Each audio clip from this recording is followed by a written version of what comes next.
The USS Gerald R. Ford was supposed to be the key to like blowing Iran off the face of the earth, according to Trump. I think it lasted maybe 10 days, maybe less than 10 days in the conflict zone before it had to flee. And now we're learning that no, it wasn't just 6 troops that were injured in this fire. 200 sailors had to go in for medical treatment once the USS Gerald R. Ford docked in Crete. And now, not only that, it also apparently has a lot of problems, which may lend to the idea that this wasn't just a random accident, wasn't just a fire caused by a laundry mishap, with aircraft launch systems malfunctioning, radar systems, and weapons elevators all malfunctioning. In the lead up to the war in Iran, Trump would not shut up about how he's possibly going to blow Iran off the face of the earth. You know, this is a civilization whose roots go back 3, 5, 10,000 years, according to certain accounts.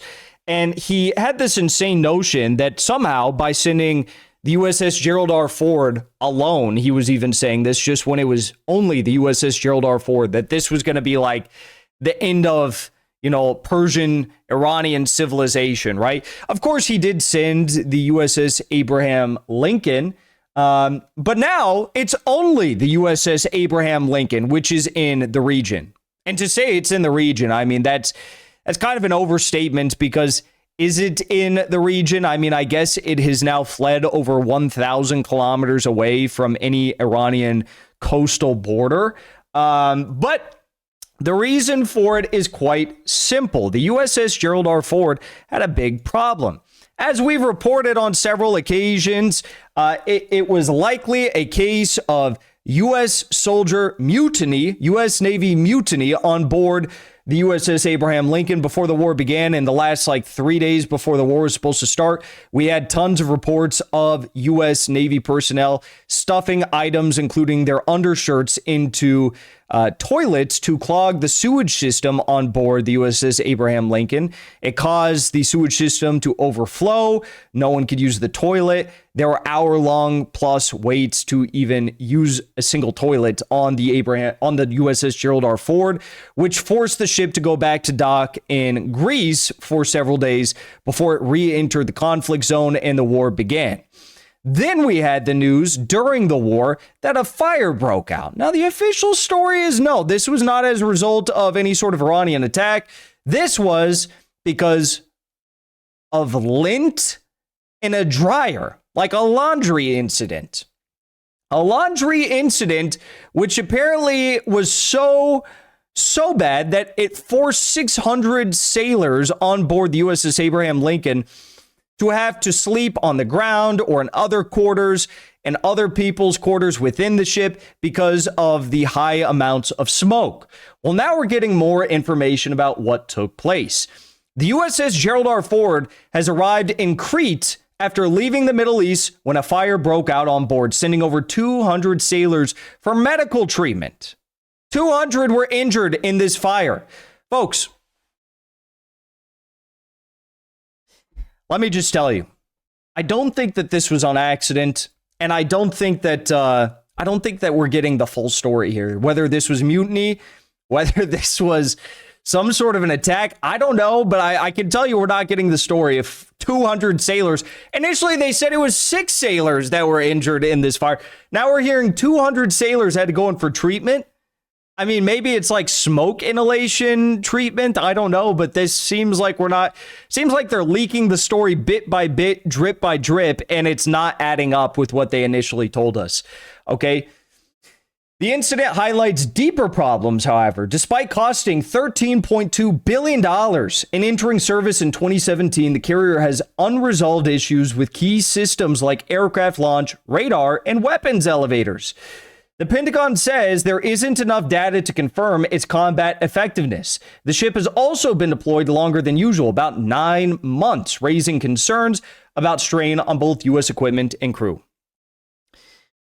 I want to put this in perspective. The USS Gerald R. Ford was supposed to be the key to blowing Iran off the face of the earth, according to Trump. I think it lasted maybe 10 days, maybe less than 10 days in the conflict zone before it had to flee. And now we're learning that no, it wasn't just 6 troops that were injured in this fire. 200 sailors had to go in for medical treatment once the USS Gerald R. Ford got to Crete, docked in Crete.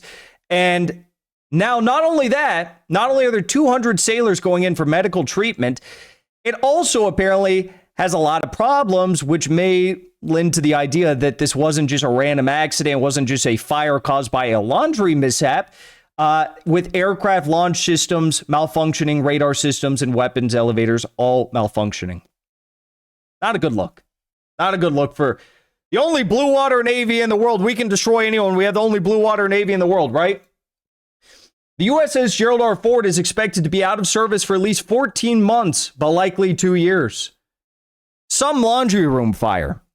Something is not adding up here. Either that was not a laundry room fire, or it was, or maybe this is all, a giant psyop. And as soon as the U.S. troops, Marines get to the region, they're going to redeploy it and act like, oh, yeah, no, we fixed it all, actually. They're saying it's 14 months to 2 years. It's going to be out of service potentially. And then 31st Marine Expeditionary Unit, 11th Marine Expeditionary Unit, Boxer ARG Group, 82nd Airborne Division, they all get there. And then, boom, magically, the USS Gerald R. Ford is back in action. That could also be what's going on here. A big fake out. Literally cannot put anything past the U.S. at this point. But here we have photos of it docking in Crete. The USS aircraft carrier left its operational zone after an unsuccessful mission against Iran. It docked in Crete. The vessel had previously faced onboard issues, including sanitation failures and a laundry facility fire during deployment. So these are the images of it docking in Crete. Absolutely beautiful there.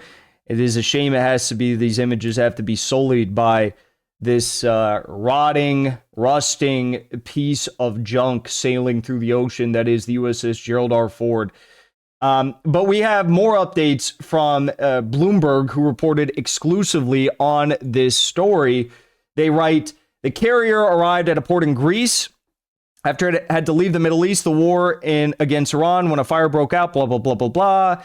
Most expensive warship ever built. It was in Venezuela. Now it was in Iran.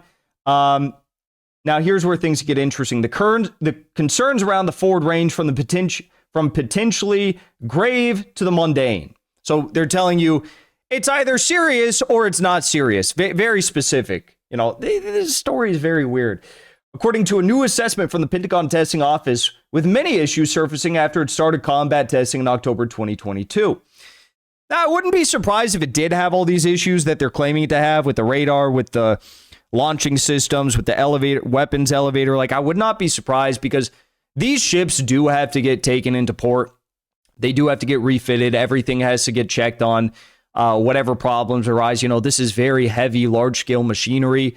And to think, you're basically taking an airport out to sea. You're taking an entire airport out to sea, and then you're expecting that it's just going to be able to perform without any sort of supplies, nothing to aid and assist in reconstruction if issues present themselves for months on end. 9 months on end? It's insane. Of course they have to get taken to port.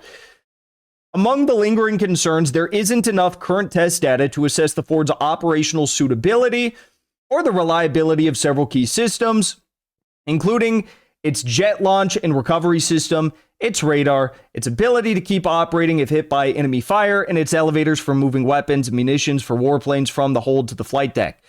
The Pentagon's test office said insufficient data are available at this time, 9 years after the ship was delivered, to determine the Ford's class operational effectiveness due to incomplete, realistic combat testing. That means it's not clear how well the Ford and other ships in the class, which have yet to be delivered, can detect, track, or intercept enemy aircraft, anti-ship missiles, or small attack aircraft. It's also unclear how the aircraft carrier systems would perform under the wartime strain of continuous takeoffs and landings. Okay, well, not a good look for the U.S. Navy. So our Air Force is getting blown out of the sky. Our U.S. bases in the region got bombed into smithereens, and we were forced to run away and flee to Jordan. And now our Navy is literally falling apart after literally just days into this conflict, okay? This is not a good look for the U.S. military. But if you're Russia, if you're China, you are smiling, with a grin ear to ear at this point in time, watching exactly what you assumed unfold, which is the fact that the U.S. is a mere paper tiger, and they can't put their money where their mouth is. They can't walk the walk.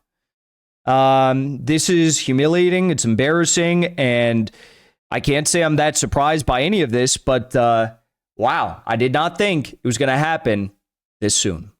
Before you leave, I want to say thank you for the support, because after 2 years of being banned, we are finally back home on YouTube. So be sure to subscribe to our channel and also join as a member on our channel using the link at the top of the description. I rely on the generous support of viewers like yourself to get the truth out to as many people as possible. You can also support the show on Locals or Give Sin Go. The mainstream media and the powers that be are never going to stop attacking us for bringing the truth to as many people as we do.